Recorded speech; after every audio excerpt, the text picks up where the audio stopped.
नमस्कार दोस्तों, अगर आप डिप्रेशन के लिए कुछ दवाई या एलोपैथी ले रहे हैं या फिर आपका ट्राइग्लिसराइड लेवल बढ़ा है या कोलेस्ट्रॉल बढ़ा है तो आपको ओमेगा 3 फैटी एसिड के सप्लीमेंट जो है वो जरूर लेना चाहिए। अब देखिए, जो लोग डिप्रेशन की दवाइयाँ लेते हैं जनरली उसमें जो है वो SSRIs की जो है वो मेडिसिन होती है एलोपैथी में, और उससे ट्राइग्लिसराइड लेवल भयंकर बढ़ जाता है। अब ट्राइग्लिसराइड लेवल अगर आपका बढ़ेगा तो आप जो है वो डिप्रेशन के लिए बचने की कोशिश कर रहे हो। ट्राइग्लिसराइड लेवल अगर आपका बढ़ेगा तो आपका हार्ट हेल्थ के लिए जो है ये अच्छा नहीं होता, यानी ब्लॉकेज बनने की संभावना होती है, क्योंकि ट्राइग्लिसराइड एक अहम भूमिका जो है वो रोल प्ले करता है ब्लॉकेज बनाने के लिए, और उसी के साथ कोलेस्ट्रॉल भी बढ़ाता है, बुरा वाला जो कोलेस्ट्रॉल होता है।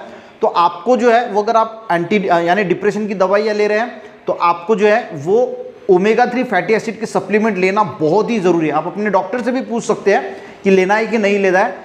तो ये तो होगी पहली बात। अब जिन लोगों को कोलेस्ट्रॉल और ट्राइग्लिसराइड लेवल बहुत ज़्यादा बढ़ा हुआ है, आपने अगर लिपिड प्रोफाइल किया और लिपिड प्रोफाइल में आपको दिखा कि कोलेस्ट्रॉल और ट्राइग्लिसराइड लेवल बढ़ा है, तो रिसर्च ये बताती है कि ओमेगा 3 फैटी एसिड जो है वो ट्राइग्लिसराइड लेवल को, कोलेस्ट्रॉल को जो है वो कम करती है। अब मैं जैसे आपको बोल रहा हूँ कि अगर आप डिप्रेशन की दवाई अगर लेते हैं ना तो आपको 1 घंटा रेगुलर एक्सरसाइज तो कंपलसरी है, तो आपका ट्राइग्लिसराइड लेवल जो है वो मेंटेन रहने की कोशिश करेगा। अगर आप जो है वो दवाइयाँ ले रहे हैं तो आपका वेट गेन भी होगा और उसी के साथ आपका ट्राइग्लिसराइड और कोलेस्ट्रॉल भी बढ़ेगा। तो आपको डिप्रेशन की दवाइयों के साथ एक्सरसाइज 1 घंटा मस्ट है। अगर आप नहीं करते तो बहुत ज़्यादा साइड इफेक्ट आपको देखने को जो है वो मिल सकते हैं। उसी के साथ ओमेगा 3 फैटी एसिड के बहुत सारे बेनिफिट्स हैं। जैसे मैंने बताया कि कोलेस्ट्रॉल को कम करता है, तो अच्छा वाला जो कोलेस्ट्रॉल होता है उसको बढ़ाता है, जिसको हम HDL बोलते हैं, हाई डेंसिटी लिपोप्रोटीन। तो ये ब्लॉकेज निकालने का काम करता है। तो हार्ट हेल्थ के लिए ओमेगा 3 फैटी एसिड बहुत ही बढ़िया जो है वो माना जाता है। उसी के साथ बॉडी पे अगर के इन्फ्लामेशन है, सूजन है, उसको कम करता है। उसी के साथ अपने ब्रेन के फंक्शन को भी अच्छा रखने के लिए बहुत मदद करता है। जो अल्जाइमर डिसीज है, डिमेंशिया है, उसको कम करता है। और जो कॉग्निटिव फंक्शन है ब्रेन का, यानी सोच विचार करने की जो क्षमता है, उसको जो है वो बेटर करने के लिए ओमेगा 3 फैटी एसिड बहुत ही बढ़िया माना जाता है। देखिए, हम बोलते हैं ना कि आइज, फिश खाने से आइज अच्छी रहती है, तो फिश में क्या होता है, ओमेगा 3 फैटी एसिड। और ओमेगा 3 फैटी एसिड आप सप्लीमेंट के फॉर्म में भी लेते हैं तो आपकी आइज की डेवलपमेंट के लिए, आइज अच्छी रहने के लिए भी जो है वो बहुत मदद होती है।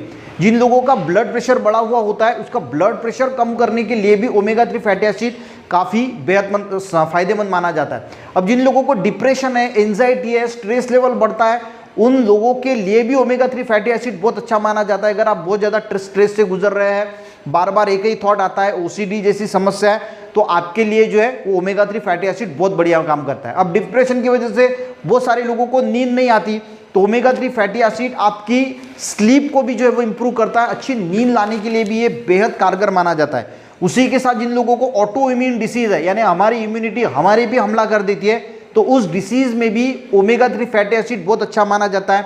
बहुत सारे ऐसे कैंसर्स है, जैसे प्रोस्टेट का कैंसर है, ब्रेस्ट का कैंसर है, कोलन का कैंसर है, उसको प्रिवेंट करने के लिए भी ओमेगा 3 फैटी एसिड बहुत ही अच्छा माना जाता है।